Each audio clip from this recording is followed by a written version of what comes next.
Good morning, I'm Nivareti Manu, and this is your morning news fix for Thursday, 19th of June. In this update, US President Donald Trump says his patience with Iran has already run out. Israel says its air force is striking military targets in Tehran, while Iran's supreme leader, Ayatollah Ali Khamenei, declares his country will not surrender.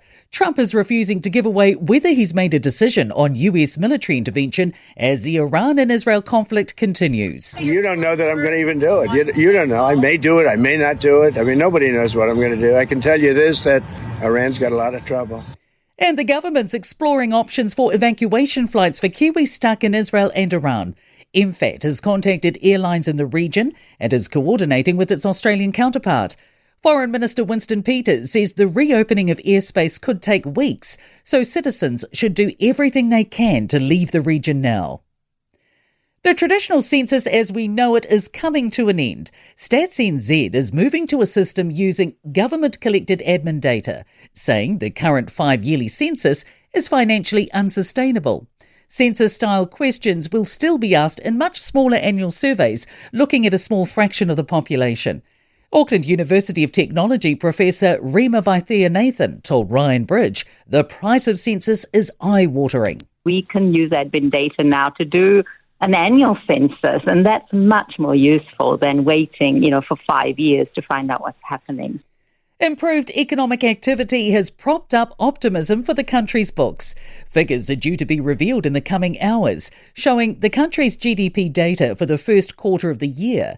Economists in the Reserve Bank are expecting a 0.7% growth. Herald business editor-at-large Liam Dan says it's slightly higher than predictions earlier in the year.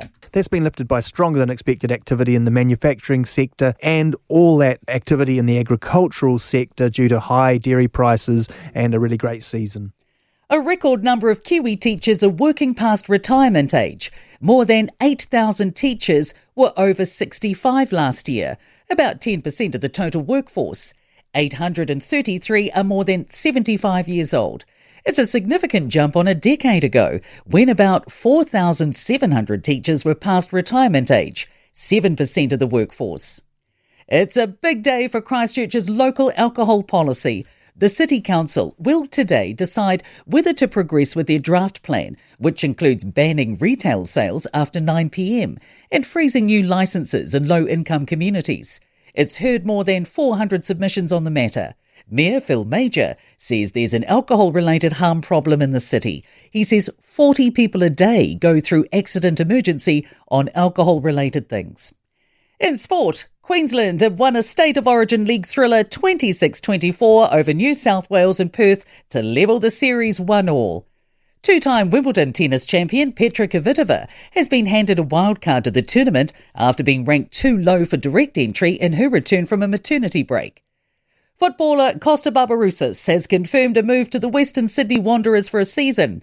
The banning of cowbells continues to dominate the build-up to the Crusaders' Chiefs Super Rugby final in Christchurch. I'm Nivareti Manu, and that's your latest news fix. We'll be back with the next update at midday from the Newstalk ZB newsroom.